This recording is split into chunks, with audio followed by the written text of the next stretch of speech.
Oplan linis nga tayo ngayon dito sa paligid ng bahay natin. Sobrang dami kasing mga bote, mga plastic, bakal, kahoy, at mga binakbak na semento. Tulungan na lang natin yung mga trabahante dito para mas mabilis yung pagki-clearing dito. Hindi din kasi nila alam kung saan ipaglalagay itong mga ibang mga gamit dito. So kailangan talaga na tayo. So napagdesisyonan nga namin ngayong araw na to, yung mga bakal na hindi na mapapakinabangan ay ibebenta na lang namin. Yung mga plastic at bote din. For sure talaga, sobrang nakakapagod ang araw na to kasi marami kaming iki-clearing. Yung ano, parang kamote. Nakakain ba to?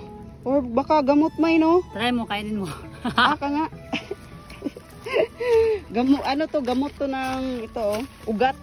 Ugat ng ganitong halaman. Baka gamot to ba? Dito nga ay nilinisan na din nila Norme ang harap ng fence natin. Iba pa din kasi pag malinis yung paligid, maliwalas at nakakawala ng stress. Compared sa sobrang makalat, parang lahat ng problema ng mundo ay nasa sayo na. Napulot nga ni Norme itong lata, isasabay daw niya sa ibebenta niya. At mayroon din tayong kinuha dito para maghakot ng mga nasa sako na binakbak doon sa kabilang lote. Nahirapan na kasi silang gumalaw dito sa sobrang daming mga binakbak at mga basura. Kaya naman pinush talaga namin itong araw na to na matulungan namin sila. Sabi nga namin dito malapit sa amin kung sino yung mga gusto manguha ng kahoy. Kunin na nila para maklearing na talaga dito. Gustuhin man namin gamitin to para hindi masayang. As of now, wala pa sa isip namin mga ibang bagay kasi gusto muna namin mag-focus dito sa bahay. Dito nga yung mga naipon namin na bakal, plastic, mga bote ay isa-isa na namin kinakarga dito para maibenta na namin. Totoo nga ba yung sinasabi nila na nasa basura yung pera? Tignan natin kung malaki ba yung kikitain natin ngayong araw na to kasi yun din mismo ang ibabayad natin sa mga kinuha natin na tao. Hindi kasi kaya na tayo lang. Sa sobrang dami ba namang liligpitin dito? Huy! Tignan nyo naman, sobrang daming bakal nga. Yung pwede nating ibenta dito galing sa bahay na pinabakbak natin. Sa totoo lang, ayoko talagang ibenta to kasi alam ko na pwede pa talaga itong magamit. Kaso nga lang, kailangan nga natin i-clearing dito. Tapos mas mahihirapan naman tayo kung hindi natin to aalisin dito. At least kahit papano ay mapapakinabangan din natin yung magiging income natin sa pagbenta ng mga bakal, plastic at bote. Mga sumunod na oras nga, nagrenta na kami ng bunggo para mas mapabilis yung paghakot ng mga binakbak ng mga semento sa kabilang lote. Paano ba naman pag yung motor lang yung gagamitin namin? Baka abutin pa kami ng isang buwan dahil sa konti lang yung nakakarga doon. At least dito, halos isahan na sa pagkarga. At habang hinahatid nga nila yung first batch, nandito si Norme nagsasaki sa mga binakbak na semento. Nasabi nga ni Norme dito na mahirap siyang palahin. Iba-iba kasi yung size niya. Hindi katulad ng lupa na madali lang palahin. At nung nakaalis na nga sila, si Norme naman ay nagkarga dito sa motor para daw double time at walang maaksaya na oras habang andito kami.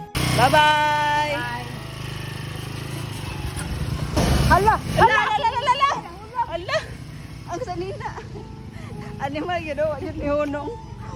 Pagdating nga natin dito sa kabila ay agad-agad na nagdiskarga sila sa mga binakbak na semento. Hindi nga natin sinayang yung mga binakbak na semento kasi pwede talaga siyang itambak since mababa yung lupa natin dito sa kabila. Sa mga hindi nakakaalam itong lote na to, ito nga pala yung nirigalo ni Norme sa akin. Pero sa amin pa rin dalawa to uy. Wala pa tayong plano dito pero at least natambakan na natin kahit papano kasi sa totoo lang dito tuwing umuulan ay bumabaha talaga. Aside kasi sa mababa tong party na to dito, hindi din maayos yung mga kanal. Pero naniniwala naman ako na dadating yung panahon na magiging okay din ng mga drainage dito, lalong-lalo na ang kanal. Grabe, pagkatapos nga nilang magdiskarga, ay biglang lumakas yung ulan. Parang timing talaga siya. At para patunayan ko yung sinabi ko kanina na bumabaha dito habang umuulan, eto na. Umaapaw na yun lang.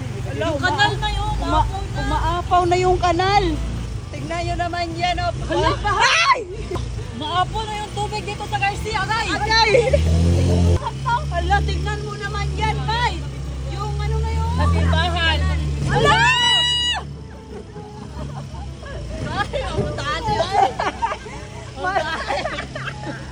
To think na ilang minuto pa lang yung ulan. Sobrang baha pala ng mga kanal dito pag umuulan. Mga basura, oh! Konting ulan lang, baha na. Ala. Pati din dito sa harap ng bahay natin, parang ang sarap ng mag-swimming dahil mataas na yung tubig. Pero nakikita naman namin dito na hinay-hinay na talaga nilang inaayos yung mga kanal. Naman sobrang taas ng tubig. O yung kanal dyan sa gilid, wala na. Hindi na karo. Oh, natabunan na. Wala, buti pa dito, oh. Sa kabila. Okay, kasi naayos. Hi!